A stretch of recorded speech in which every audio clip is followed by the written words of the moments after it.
My name is Rebecca Monroe, and I'm about to tell you how I brought down the man who tried to destroy my career with his own deleted emails. When the first email disappeared from our system, I thought I was being paranoid. When the strategic meeting vanished from the company calendar, I knew I was about to be sacrificed. But when he dragged me to court and tried to paint me as the mastermind, I was ready to turn every email he deleted into the indictment that would bury his career forever. I'd spent 15 years building my reputation as a senior risk analyst at Alvaron Freight Systems, a mid-sized logistics company nestled in the heart of the Midwest. In those years, I'd learned that success in corporate America wasn't just about being good at your job.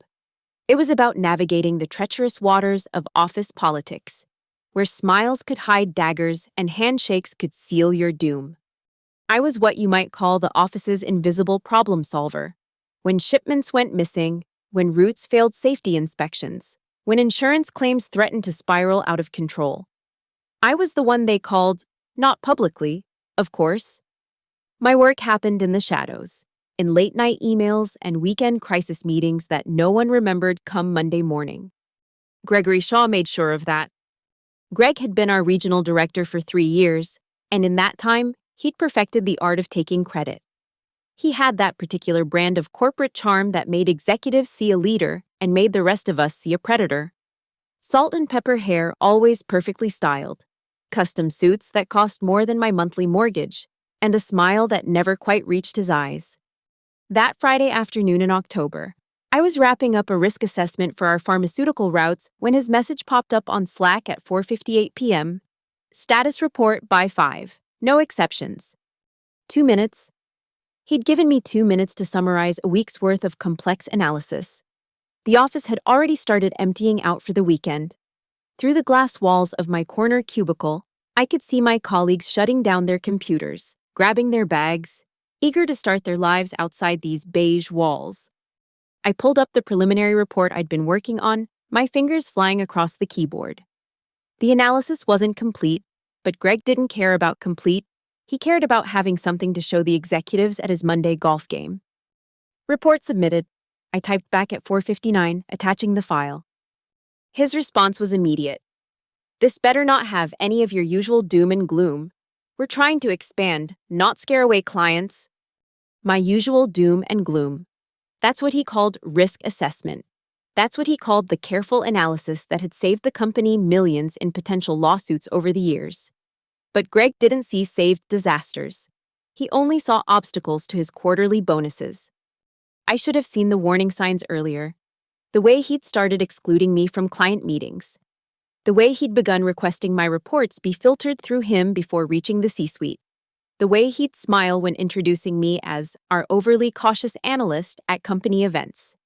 6 weeks before everything went to hell, I'd flagged a serious issue with one of our new medical supply routes. Greg had personally approved a cost-cutting measure that would route temperature-sensitive medications through a corridor notorious for delays and equipment failures. The route saved us 30% on transportation costs, but it put millions of dollars worth of life-saving drugs at risk.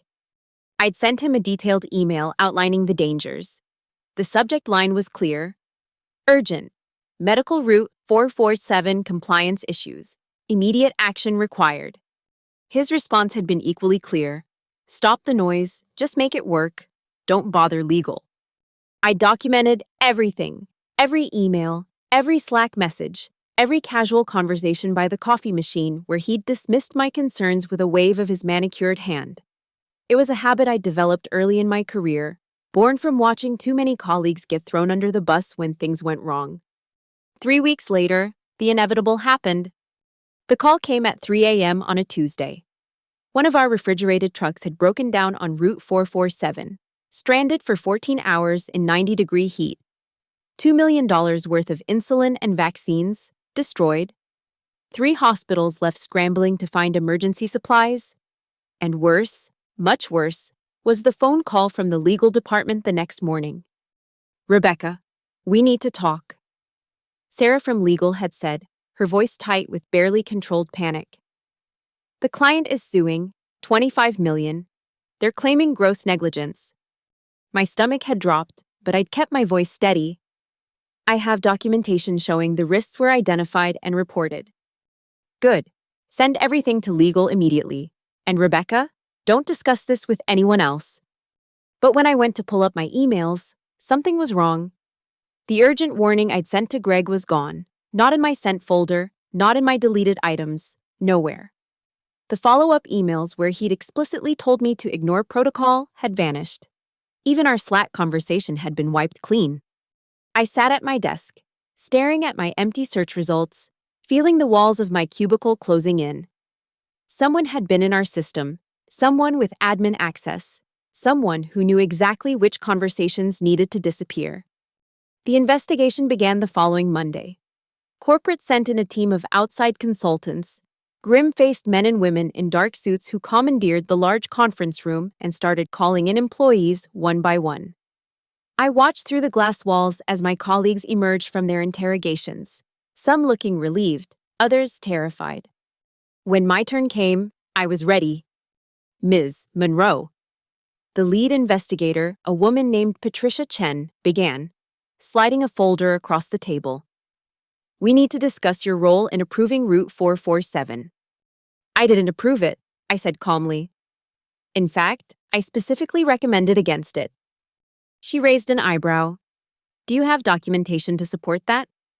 I do. I pulled out my phone, where I'd long ago set up an automatic backup of all work emails to my personal cloud storage, a paranoid habit that was about to save my career. I can show you the email chain where I raised concerns and was overruled. The investigator's expression shifted from skepticism to interest. We'll need copies of everything. Over the next hour, I laid out the timeline, every email, every risk assessment, every ignored warning. I watched Patricia's face grow increasingly grim as the picture became clear. Ms. Monroe, she said finally, I need to ask you something off the record. Have you noticed any unusual activity in your email or calendar recently? I met her gaze steadily. Yes. Several important emails have been deleted. Meetings have been removed from the calendar. Someone's been covering their tracks. She nodded slowly. We'll need you to document everything you remember. Times, dates, participants, everything. I spent the rest of the week compiling evidence.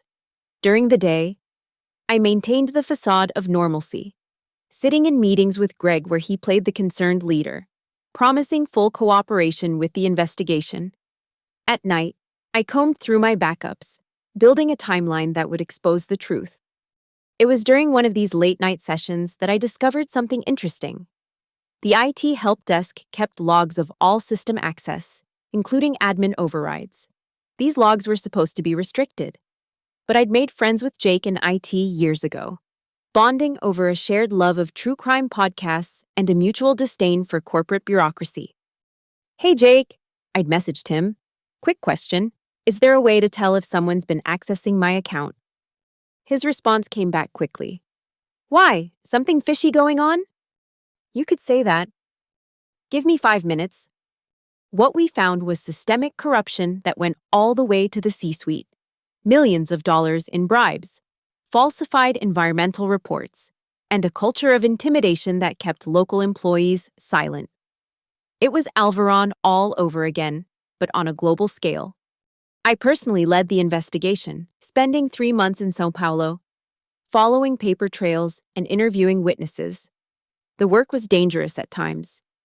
We received threats, had our hotel rooms searched, and one of my investigators was followed home from the office. But we persisted, building a case that was bulletproof. When we presented our findings to the board, the chairman's face went through the same transformation I'd seen on Greg's all those years ago. Shock, denial, anger, and finally, resignation. This will destroy the company, he said quietly.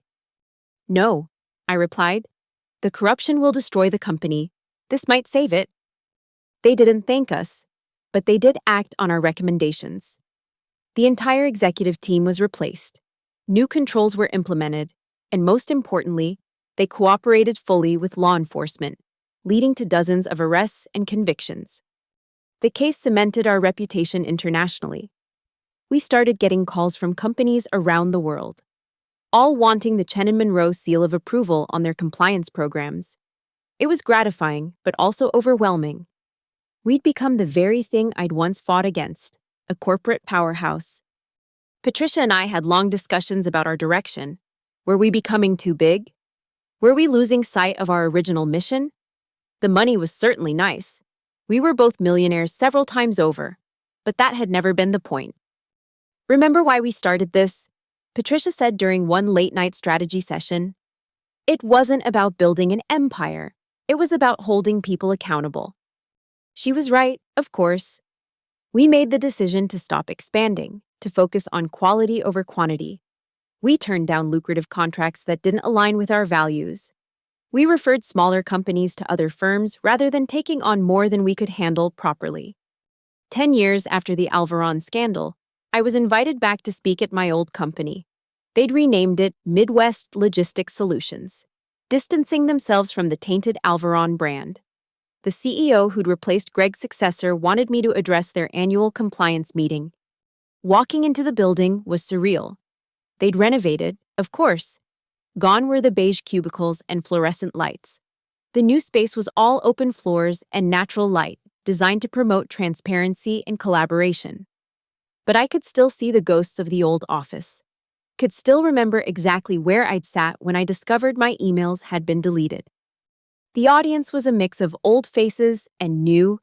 Some of my former colleagues had survived the transition, promoted into positions of responsibility. Others were fresh graduates, eager and idealistic, unaware of the company's dark history. 10 years ago, I began. I sat in this building and made a choice. I could have stayed silent, could have protected myself and my career. Instead, I chose to speak up. It cost me my job, my sense of security, and very nearly my sanity. I paused, looking at the faces before me. But it also gave me something invaluable. The knowledge that one person can make a difference. That integrity isn't just a word in a corporate values statement. It's a choice we make every day. I told them about the journey from whistleblower to investigator, about the companies we'd helped reform and the executives we'd held accountable. But I also talked about the personal cost, the nights I'd lain awake wondering if I'd done the right thing, the relationships that had suffered, the constant vigilance required to maintain ethical standards in a world that often rewarded the opposite. The truth is, I said, doing the right thing isn't always rewarded. Sometimes it's punished, sometimes severely. But living with integrity, being able to look at yourself in the mirror and know you stood up for what was right, that's a reward no one can take away from you. After the speech, a young analyst approached me. She couldn't have been more than 25, fresh out of school and full of ambition. "Ms. Monroe," she said hesitantly, "can I ask you something? If you could do it all over again, would you? Knowing what it would cost." I thought about Greg. Probably out of prison by now, likely working some consulting job under an assumed name. I thought about the medications that had been destroyed, the patients who'd suffered, the culture of fear that had enabled it all. "Yes," I said without hesitation. "Every time." She nodded, something settling in her expression. "I'm glad to hear that, because I think I might have found something in our Asian shipping routes. Discrepancies that don't add up. My manager told me to leave it alone, but you can't." I finished for her. I pulled out my business card. "Call me, not from your work phone. We'll talk through your options." She took the card like it was made of gold. "Thank you." As I left the building, I realized that this was the real victory. Not the trials or the convictions or the reforms, but this. The next generation learning that they had choices, that they didn't have to accept corruption as the price of doing business. Chen and Monroe continued to thrive, taking on cases that mattered, training new investigators, slowly changing corporate culture one company at a time. We developed training programs for ethics officers, created whistleblower protection protocols, and consulted with Congress on corporate accountability legislation. The work was never easy. For every victory, there were setbacks, companies that hired us for show, then ignored our recommendations, whistleblowers who were retaliated against despite our best efforts to protect them. executives who escaped justice through legal technicalities or political connections. But we persisted, driven by the memory of what it felt like to be powerless in the face of corporate corruption. Every email we preserved, every witness we protected, every executive we held accountable was a small victory against the Gregory Shaws of the world. 15 years after Alvaron, I received a call that brought everything full circle. The FBI wanted to hire Chen and Monroe to help investigate a massive healthcare fraud scheme. The lead defendant, a logistics company that had been routing temperature-sensitive medications through substandard facilities. "We need someone who understands how these schemes work," the agent explained. "Someone who's been on the inside." I took the case personally, spending months unraveling a web of corruption that made Alvaron look like a minor infraction. This wasn't just one executive cutting corners. This was an entire network of companies working together to defraud Medicare, endanger patients, and line their own pockets.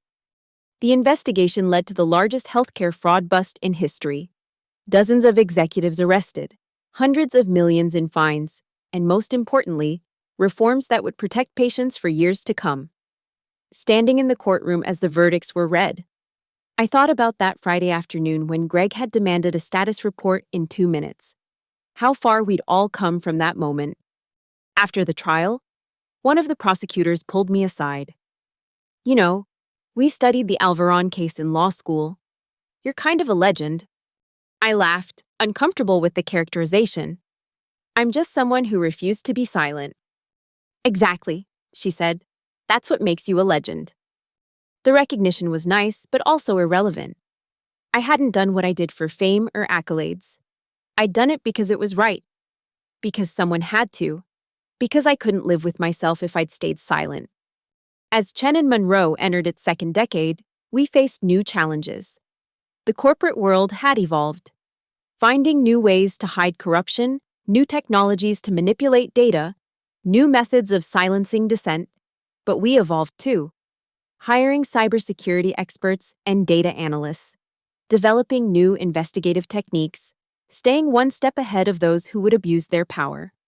I often thought about the younger version of myself, sitting in that cubicle at Alvaron, carefully documenting every interaction with Greg. She'd had no idea what was coming, no conception of how one decision to preserve evidence would reshape her entire life. Would I tell her, if I could? Would I warn her about the sleepless nights, the death threats, the constant vigilance required to maintain integrity in a corrupt world? Or would I simply tell her to keep those backups, to trust her instincts, to remember that truth has a way of surfacing no matter how deep it's buried? In the end, it didn't matter. We can't change our past, only learn from it. And what I'd learned was simple. In a world full of Gregory Shaws, someone has to be willing to stand up and say no. Someone has to preserve the evidence, protect the vulnerable, and hold the powerful accountable. For me, that someone started as a scared analyst watching her emails disappear. But she became something more. A whistleblower, an investigator, a protector. A voice for those who'd been silenced. The Alvaron scandal had ended Gregory Shaw's career, but it had begun mine. Not the career I'd planned, but the one the world needed. And as I sat in my office at Chen and Monroe, reviewing the next case file, preparing to take on the next corporate titan who thought they were above the law, I knew I'd made the right choice.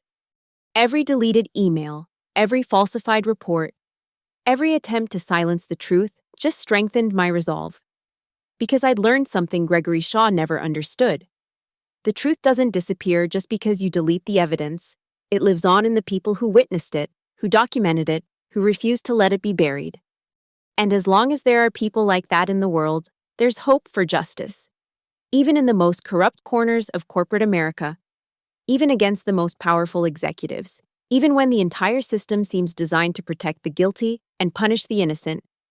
The email that started it all, the one Greg thought he'd erased forever, still sits in my personal files.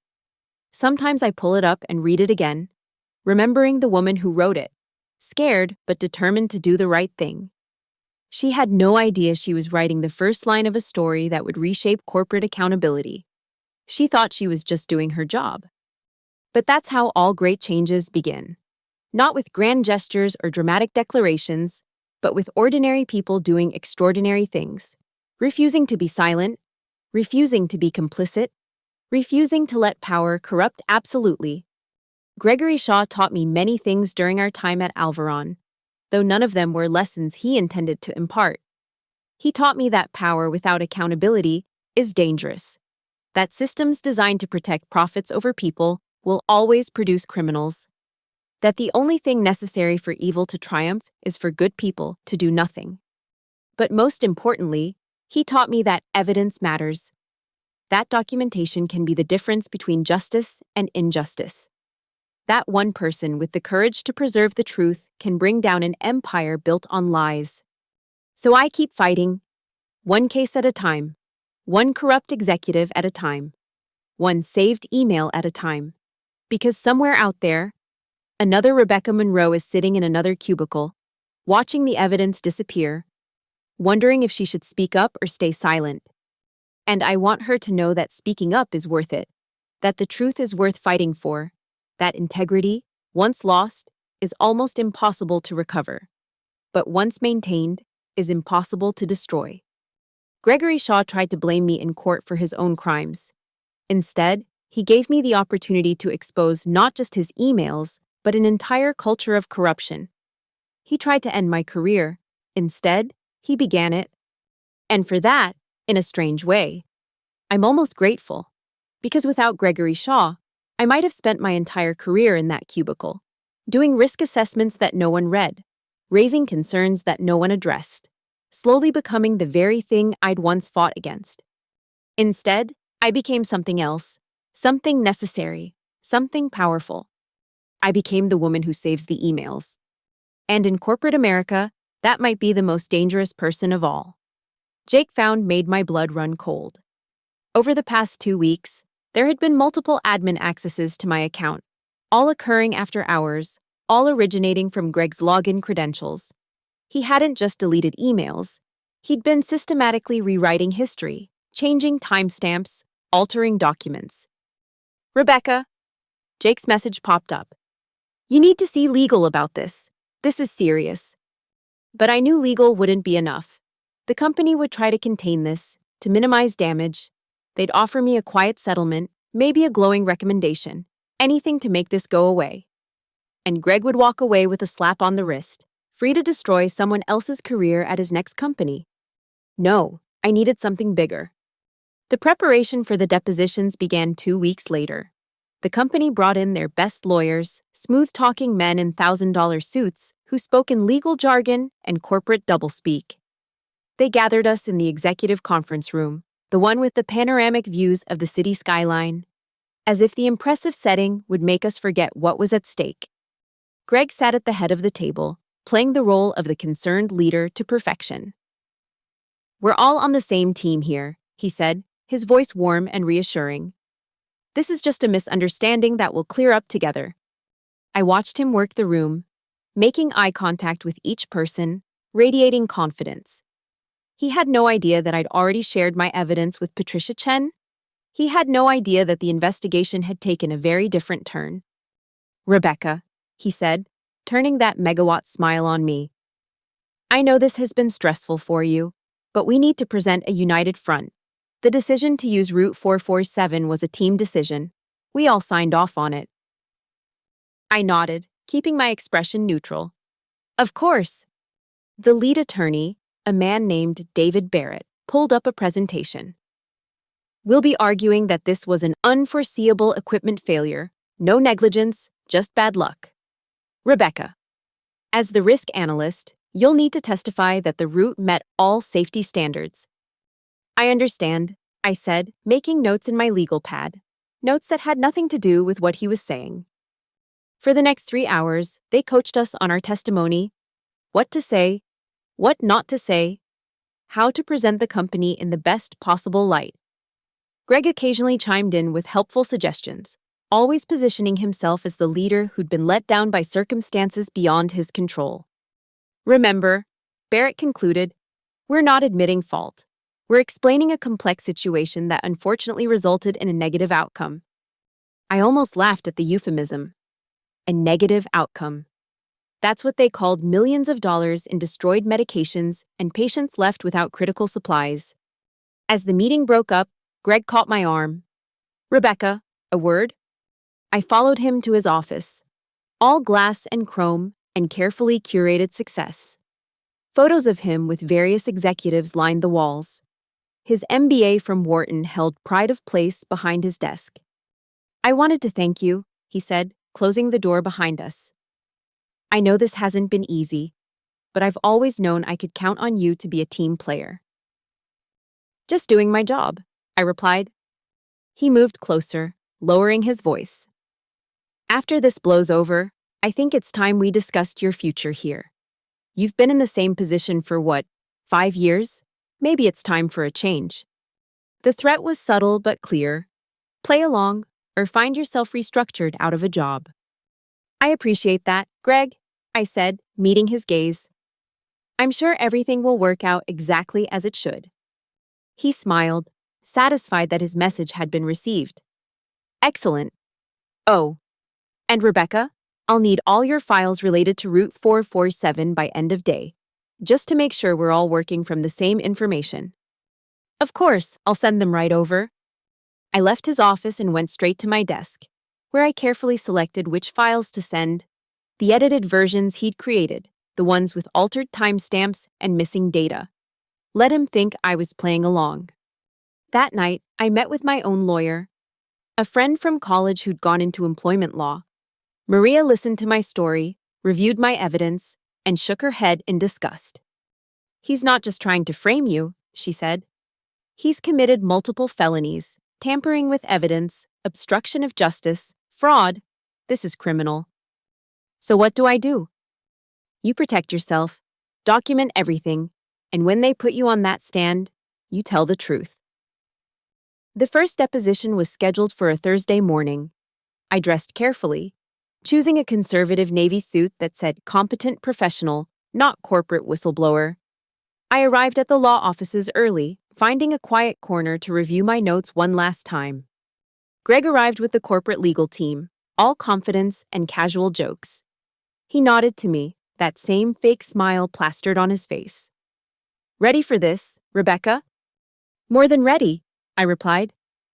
The opposing counsel was a sharp-eyed woman named Jennifer Walsh who wasted no time on pleasantries. She'd clearly done her homework. "Ms. Monroe," she began once I was sworn in. "You were the risk analyst assigned to Route 447? "Yes." "And you approved this route?" I took a breath. This was it. The moment where I could follow the script or tell the truth. "No." I explicitly recommended against it. The corporate lawyers shifted in their seats. Greg's smile faltered for just a moment. Jennifer Walsh leaned forward. "Can you elaborate?" I identified multiple risk factors with Route 447, including equipment reliability issues and the lack of backup cooling systems. I documented these concerns in an email to Gregory Shaw on September 15th. "Do you have a copy of this email?" "I do." I pulled out the printed copies from my folder, passing them across the table. I've also included Mr. Shaw's response, where he instructed me to, quote, "stop the noise and make it work." The room erupted. The corporate lawyers immediately objected, claiming the emails weren't authenticated. Greg's face had gone from tan to ash gray. Jennifer Walsh smiled like a shark scenting blood. "I'd like to enter these as Exhibit A," she said calmly. For the next 4 hours, I laid out everything: the warnings, the pushback, the deleted emails, the admin access logs. I spoke clearly and calmly, letting the evidence tell the story. With each revelation, I watched Greg sink lower in his chair. When we broke for lunch, David Barrett cornered me in the hallway. "What the hell do you think you're doing?" "Telling the truth," I replied. "I believe that's what I swore to do." "You're destroying your career. You'll never work in this industry again." "Maybe, or maybe I'm saving it." He stormed off. Already on his phone with corporate, I knew what would come next. They'd try to discredit me, paint me as a disgruntled employee, maybe even offer me money to change my testimony.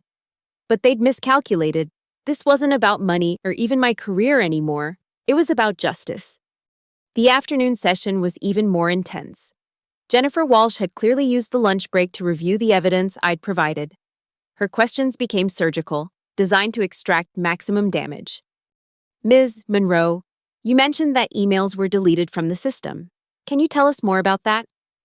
I glanced at Greg. His jaw was clenched so tight I could see the muscles twitching. Yes.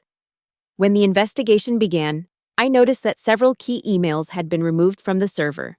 Meetings had been deleted from calendars. Someone was trying to erase the paper trail. And did you determine who that someone was? I asked our IT department to check the access logs. They showed that Gregory Shaw had used his admin privileges to access my account multiple times after hours. Objection. Barrett shouted, "This is hearsay and speculation." I have the logs right here, I said, producing another set of documents. Exhibit B. Jennifer Walsh's smile widened. I think we'll need to depose your IT department as well. The deposition continued until nearly 7 p.m. By the end, I'd laid out a comprehensive timeline of corporate malfeasance, cover-ups, and criminal tampering with evidence. Greg hadn't said a word since lunch, but I could feel his rage radiating across the room. As we gathered our things to leave, he finally spoke. You have no idea what you've done. I turned to face him. Yes, I do. I've told the truth. You've destroyed everything, the company, your colleagues, yourself. For what? Some misguided sense of righteousness? For the patients who needed those medications, I said. For the next analyst who might have been thrown under the bus. For everyone who's ever been told to stop the noise when they tried to do the right thing. He stepped closer, his voice dropping to a hiss. You're done.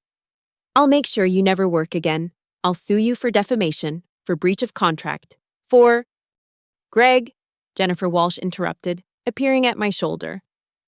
I'd be very careful about making threats in front of opposing counsel, especially given what we've learned today. He backed off, but the look in his eyes promised retribution. I gathered my papers and left, my hands shaking with adrenaline. The next few weeks were a whirlwind. Word of my testimony spread through the company like wildfire. Some colleagues avoided me in the halls, afraid that association would mark them as troublemakers.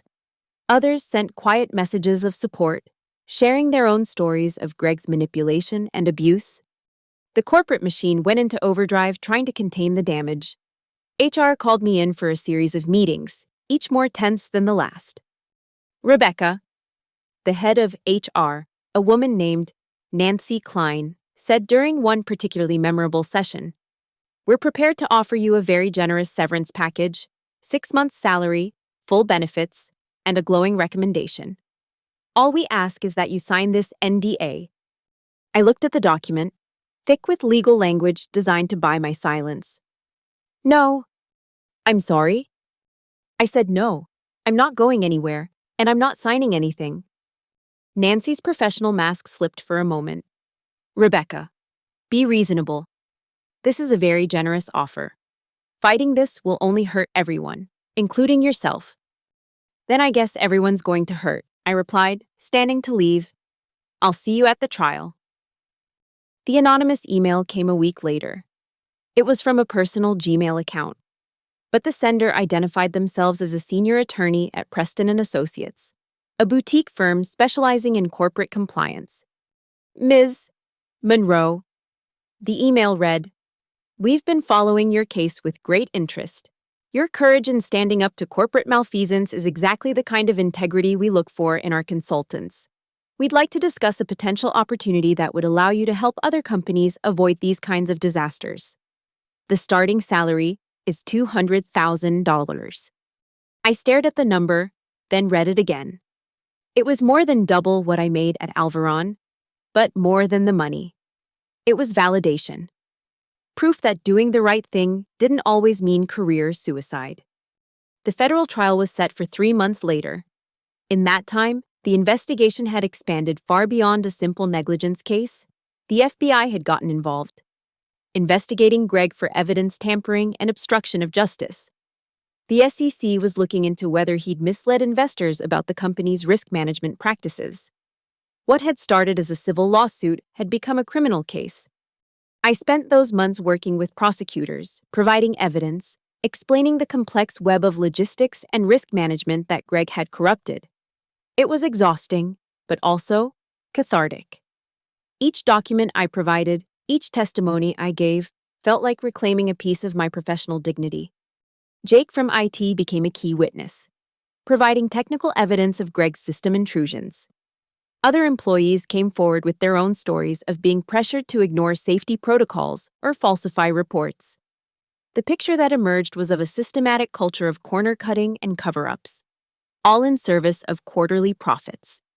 Greg was arrested on a Tuesday morning. I wasn't there to see it, but Jake texted me a photo from the local news. Greg in handcuffs, being led from his suburban mansion to a waiting police car. His perfect hair was mussed, his expensive suit wrinkled. He looked smaller somehow, diminished without the trappings of corporate power.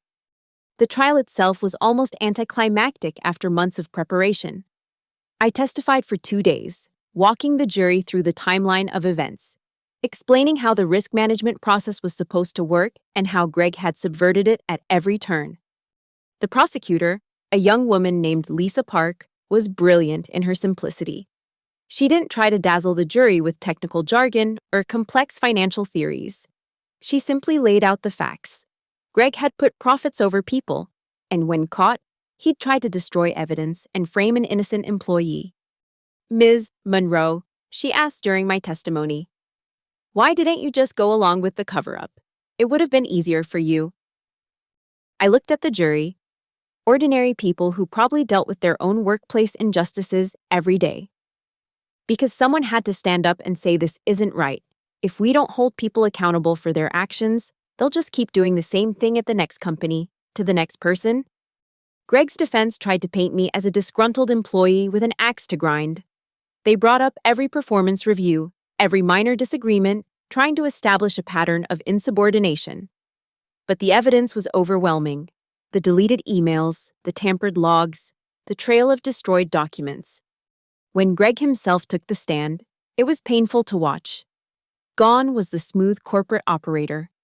In his place was a desperate man grasping at increasingly implausible explanations. He claimed I'd planted the evidence, that I'd hacked the system myself, that it was all a conspiracy to bring him down. The prosecutor destroyed him with his own words, reading back emails where he'd bragged about cutting costs, dismissed safety concerns, and promised investors returns that could only be achieved by ignoring regulations. "Mr. Shaw," Lisa Park said, holding up one particularly damning email. "Is this your signature on an approval for Route 447? That could be forged," Greg stammered. "From your company email account, with your digital signature, sent from your IP address?" He had no answer. The jury deliberated for less than 3 hours, guilty on all counts: obstruction of justice, evidence tampering, wire fraud, and conspiracy. Greg faced up to 20 years in federal prison.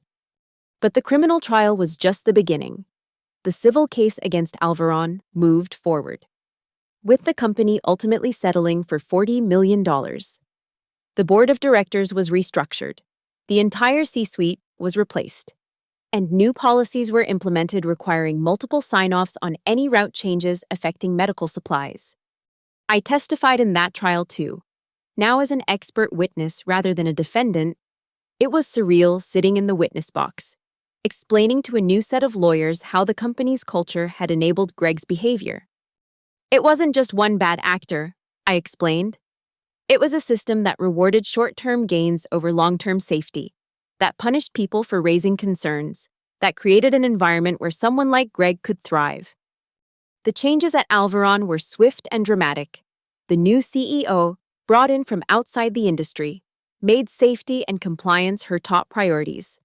She hired a new head of risk management who reported directly to the board, bypassing the regional directors entirely.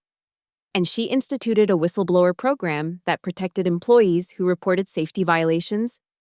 I watched these changes from afar, having already accepted the position with Preston and Associates. My new role as a senior compliance consultant had me traveling to companies across the country, helping them identify and fix the kinds of systemic issues that had nearly destroyed Alvaron.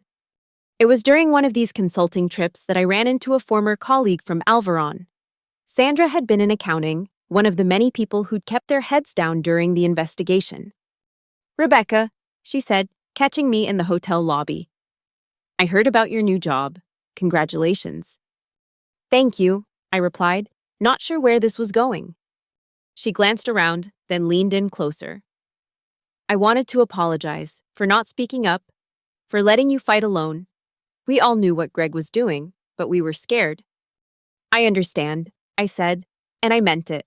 Not everyone could afford to risk their job, their mortgage, their children's college funds. "But things are better now, right?" She nodded enthusiastically. "Completely different.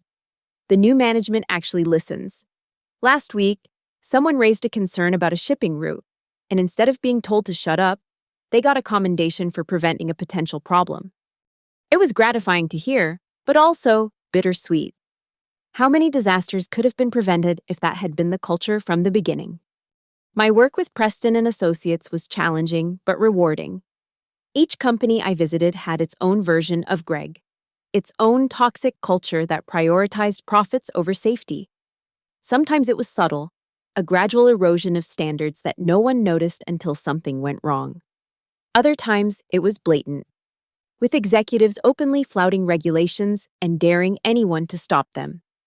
I became known as the woman who'd brought down Gregory Shaw, a reputation that opened some doors and closed others. There were companies that hired me specifically because they wanted to avoid their own Alvaron moment. And there were others that saw me as a threat, a potential troublemaker who might expose their carefully hidden secrets. One particularly memorable case involved a pharmaceutical company where the quality control manager had been pressuring lab technicians to falsify test results. The parallels to my own experience were eerie, right down to the deleted emails and tampered documentation. "How did you know to back up your emails?" the young technician asked me, her eyes wide with a mixture of fear and admiration. "Experience," I told her. "And paranoia. In corporate America, those are often the same thing." Working with her to build a case against her supervisor, I was struck by how little had changed in corporate culture despite all the headlines and lawsuits. There would always be Gregory Shaws, people willing to sacrifice others for their own gain. But there would also always be people willing to stand up to them if they had the right support and protection. The case went to trial, and the quality control manager was convicted. Another victory for integrity. Another company forced to confront its toxic culture.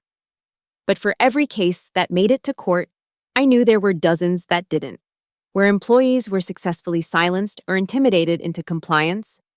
A year after the Alvaron trial, I received an unexpected letter. It was from Greg, writing from federal prison. My first instinct was to throw it away unread, but curiosity won out. "Rebecca," he wrote, "I've had a lot of time to think in here. I want you to know that I don't blame you for what happened. I blame myself for creating a situation where you had no choice but to expose the truth. I was so focused on meeting targets and impressing the board that I lost sight of what really mattered. I'm sorry for trying to make you the scapegoat. You were right to stand up to me." I read the letter 3 times, looking for the angle, the manipulation. But it seemed genuine, or as genuine as anything from Greg could be. I didn't reply. Some bridges, once burned, didn't need rebuilding. My work continued, taking me to companies across the spectrum of American industry: healthcare, finance, manufacturing, technology. Each had its own unique challenges, but the underlying issues were always the same. Pressure to perform, cultures that rewarded results over ethics, and leaders who believed they were above the rules. In one particularly egregious case, I uncovered a scheme where a food processing company had been relabeling expired products with new dates. The executive responsible tried the same tactics Greg had used, deleting emails, intimidating witnesses, attempting to shift blame to lower-level employees. But this time, I wasn't fighting alone. I had the resources of Preston and Associates behind me, a team of lawyers and investigators who knew exactly how to preserve evidence and protect whistleblowers. We built an airtight case that resulted in criminal charges and a complete overhaul of the company's management. The young quality inspector who'd first raised the alarm thanked me afterward, tears in her eyes. "I thought I was going crazy," she said. "Everyone kept telling me I was overreacting, that I didn't understand how business worked." "You understood perfectly," I told her. That was the problem. 3 years after leaving Alvaron, I was invited to speak at a conference on corporate ethics and compliance. Standing at the podium, looking out at an audience of executives and risk managers, I thought about how far I'd come from that cubicle where I'd watched my emails disappear. "The greatest risk to any organization," I began, "isn't market volatility or regulatory changes. It's the belief that you can operate outside the rules, that you can silence anyone who tries to hold you accountable." I told them about Route 447, about Greg's manipulation and the cover-up that followed. But more importantly, I told them about the systemic failures that had allowed it to happen, the culture of fear that prevented people from speaking up, the reward systems that prioritize short-term gains over long-term sustainability, the lack of real accountability at the executive level. "Every one of you has the power to prevent the next Alvaron," I concluded. "The question is whether you have the courage to use it." The response was mixed. Some executives approached me afterward, genuinely interested in improving their company's cultures. Others sat stone-faced, clearly seeing me as part of the problem rather than the solution. But I'd learned not to care about converting everyone. If I could reach just a few, if I could prevent just one company from going down Alvaron's path, it was worth it. My personal life, which had taken a backseat during the trials and their aftermath, slowly began to recover. I bought a condo in the city, adopted a rescue dog who accompanied me to the office, and even started dating again. It was a different life than the one I'd imagined when I first started at Alvaron, but it was mine, built on my terms. Sometimes, usually late at night when I was reviewing case files, I'd think about the road not taken. What if I'd just gone along with Greg's cover-up? What if I'd signed that NDA and taken the severance? I'd probably still be working in a cubicle somewhere, keeping my head down, hoping not to be the next sacrifice to quarterly earnings. Instead, I'd become someone who companies hired when they wanted to clean house, or feared when they had something to hide. It wasn't always comfortable. There were still moments when I walked into a new client's office and felt the old familiar tension, the sense that I was about to uncover something that powerful people wanted to keep buried. But I'd learned that discomfort was often a sign that I was exactly where I needed to be. Every falsified report I uncovered, every whistleblower I protected, every executive held accountable was a small victory against the corporate culture that had nearly destroyed me. 5 years after the Alvaron scandal, I received another unexpected communication. This time it was a LinkedIn message from Patricia Chen, the investigator who'd first taken my evidence seriously. "Rebecca," she wrote, "I'm starting my own investigation firm focused on corporate malfeasance. I could use someone with your expertise and integrity. Interested in a partnership?" I looked at the message for a long time, thinking about the journey that had brought me here. From risk analyst to whistleblower to corporate consultant to potentially running my own firm. It wasn't the career path I'd mapped out in business school, but it was one that mattered. I typed my reply, "I'm interested, let's talk." The firm of Chen and Monroe Investigations opened 6 months later. Our first client was a healthcare company whose employees suspected their CEO was hiding safety violations. Sound familiar? But this time, I wasn't the lone analyst fighting against the system. I was the system, or at least a better version of it. We uncovered not just safety violations, but a complex web of kickbacks and fraudulent billing that went all the way to the board of directors. The case made headlines, another corporate scandal in a seemingly endless series. But for the employees who'd risked everything to come forward, it was vindication. One of them, a young nurse named David, shook my hand after the indictments were announced. "They told me I was being naive," he said, "that this was just how healthcare worked." "It's how it used to work," I corrected him. "Not anymore, not on our watch." The business grew quickly, too quickly. Perhaps, within 2 years, We had offices in 3 cities and a staff of 20 investigators. I found myself spending more time managing the business than actually investigating. An ironic turn for someone who'd never wanted to be in management. But I was careful to maintain the culture that had made us successful. Every employee knew they could raise concerns without fear of retaliation. Every case was evaluated on its merits, not its potential profitability. And we never, ever destroyed evidence, no matter how inconvenient it might be. It was during a routine case review that I noticed something troubling. One of our senior investigators had been taking shortcuts, relying on assumptions rather than evidence. It was subtle, the kind of thing that might have gone unnoticed if I hadn't been specifically looking for it. I called him into my office, my stomach churning with the familiar dread of confrontation.